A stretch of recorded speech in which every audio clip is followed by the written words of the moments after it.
Қайырлы күн, құрметті менің тыңдармандарым. Мен әлі жас едім ғой. Әңгімені тыңдамас бұрын арнаға жазылуды ұмытпаңыздар. Күздің күні екін тауып барады. Себелеп жаңбыр жауып тұр. Ауада салқыны леп бар. Күн райымен бірге қаланың көшелері мен үйлері де сұрлана қалғандай. Бір түрлі көңілсіздік сыйлайды. Ондайда жылы үйде отырып, жаның жайлы іспен айналысқанға не жетсін. Жұмыстан шыға үйге жетуге асықтым да такси тостым. Көп кідірмей жүйткіп келіп, бір жеңіл автокөлік тоқтай қалды. Жүргізушісі 20-ға енді аяқ басқан өрімдей жас жігіт. Өзі күлімсіреп, жылы шыраймен маған қарады. Жігіттің түсі жылы, жымиғанда тіпті сүйкімді көрінеді екен. Бұл көңілсіз көріністен жабығып тұрған маған бұлттан сәтке жарқ етіп шыққан күн көзінде жағымды әсер етті.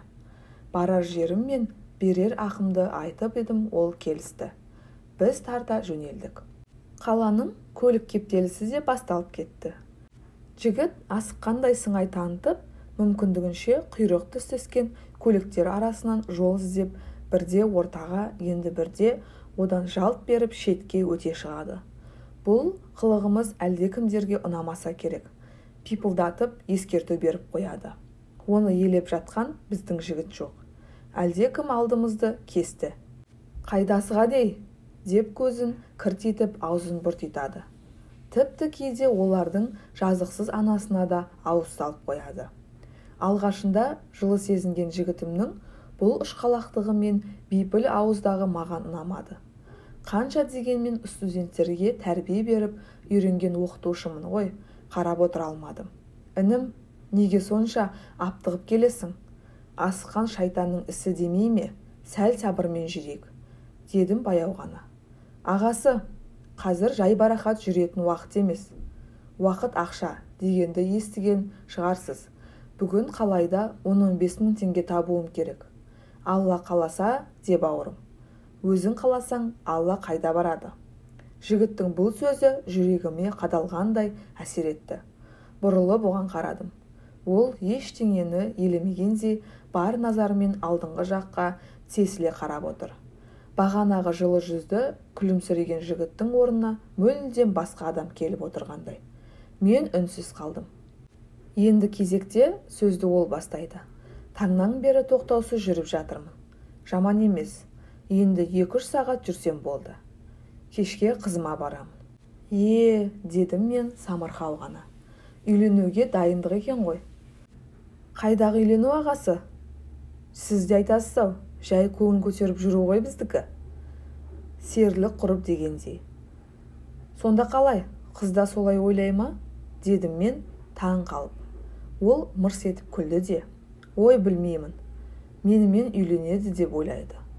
Өз сөзіне өзі риза болғандай пейіл танытып. Жігіттің бұл сөзі онан бетер састырды мені. Сонда қалай? Ол қыздың несі ұнайды? Несі ұнамайды саған? Ол қыз бұлай ақылды, әдемі қыз. Бірақ маған бай қыздар көбірек ұнайды. Олардың әкесі не көкесінің сеніміне бір еніп алсаң болды. Өмір бойы мұртыңды балта шаппайды. Ол осыны айтып маған қарап бұрылып қойды. Онысы қазір өмір заңы осы. Осыған да ақылың жетпей ме дегенде қарас еді. Жігіттің сөзінен көңілім жабырқау тарта берді.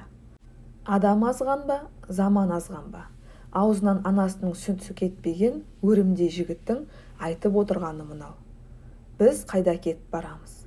Осы сұрақ мазалады ма, жүрегімнің кеңістігін жер кеулеп, сырттағы сұрықсыз дүние жан сарайыма енгенде. Тұла бойым тоңазып сала берді. Одан артық онымен сөйлесіп марқаймайтынымды білдім де үнсіз қалдым. Кенет оның телефоны безілдей жөнелді. Ол қауқылдасып амандық сұрасып жатты. Сөз арасында. Ой, брат, айып етпе. Сол машина бұзылып, эстода тұрмын ғой. Болмаса әрине барар дедің. Деді еш шімірікпестен. Содан маған қарап. Доспен де есеп болу керек қой аға. Мына заманда солай емес пе? Оның бұл сөзіне орай үндемей отыратын деген ойымды тағы сол тәрбие бергіш әдетім бұзып. Есептескен дос болмас деген қазақ, дедім нарау ғана. Менің бұл сөзім оған жақпаса керек. Естімеген жан да радио қабылдағышқа қол созды. Радиодан қазақ тілінде діни сауаттық сұхбат жүріп жатыр екен. Ол аз-кем тыңдады да толқынды ауыстырып, ала-сұрған ағылшын әуеніне қосып қойды. Жап-жақсы дүниені өзгертіп жібергеніне өкініп қалдым. Оның үстінде осындай салиқалы әңгімелерді тыңдаса өзіне де абзал болар деген оймен. Інім, әлгі әуе толқынына қайта қосшы дедім, өтінгендейсің айтандып. Ол басын кегжең еткізді де, қойшы соларды. Айтатындары біреу, ол болмайды, бұл болмайды, ішуге, шегуге болмайды, қыдыруға болмайды. Қыздарға баруға болмайды, өтірік айтуға болмайды, ән тыңдауға болмайды. Не сонда, ештеңе істеуге болмай ма? Онда өлек тыныш қана жататын. Жас болған соң бізге бәрі керек, көру керек, жүру керек. Кейін пенсияға шыққан соң намазын да оқимыз, қажыға да барармыз. Қажыға бір барсаң, барлық күнәң кетеді екен. Әрі сондағы мешіттен бір рет намаз оқысаң, өмір бойы оқымаған намазыңның орны толады екен ғой. Мен солай істеймін. Ал оған дейін бұл өмірде шайқап, шалқып жүріп алмаймын ба? Ол қайтадан езу тартып жымиып күлді. Бұл жолы оның күлкісі мен жымиысы маған мүлдем сұрықсыз әрі жағымсыз көрінді. Мен жүзімді одан бұрып терезе жаққа көз салдым. Бұл аласұрған жасқа қалай қайтып ақыл айтудың жолын ойластыра бастадым. Аздан соң оған бар денеммен бұрыла отырып, дәл бүгін тұңғыш ұлыма ақыл айтардай тамағымды қырнап сөз бастадым. Інім, осыдан 20 жыл алдында сен өмірде жоқ едің. Қазір барсың. Сол сияқты қазір бар адамның қай кезде ғайып болуы да бізге белгісіз. Тек құдіреті күшті Алланың ғана құзырында. Әңгімем осы жерге келгенде ол сөзімді бөліп киіп әкетті. Сіз сияқты көкелер жас күнінде ойнап күліп алады да қартая бастағанда жастарға ақыл айта бастайды. Осындай алқышылардан шаршадық. Үйде де екеуі бар. Мен де оған бой берместен сөзімді сабақтадым. Біздің жас кезімізде біз сияқты ақыл айтатын адамдар аз болды.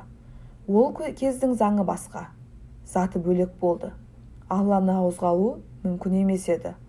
Сол кездері жақсы емес пе? Еркін ішіп, еркін жүретін.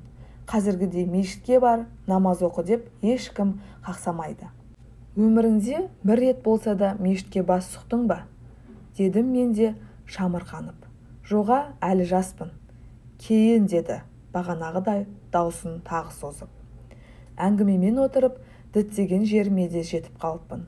Тиісті ақшасын қолына ұстатып жатып, інім, қолың тигенде мешітке барып, имамның уағызын тыңда.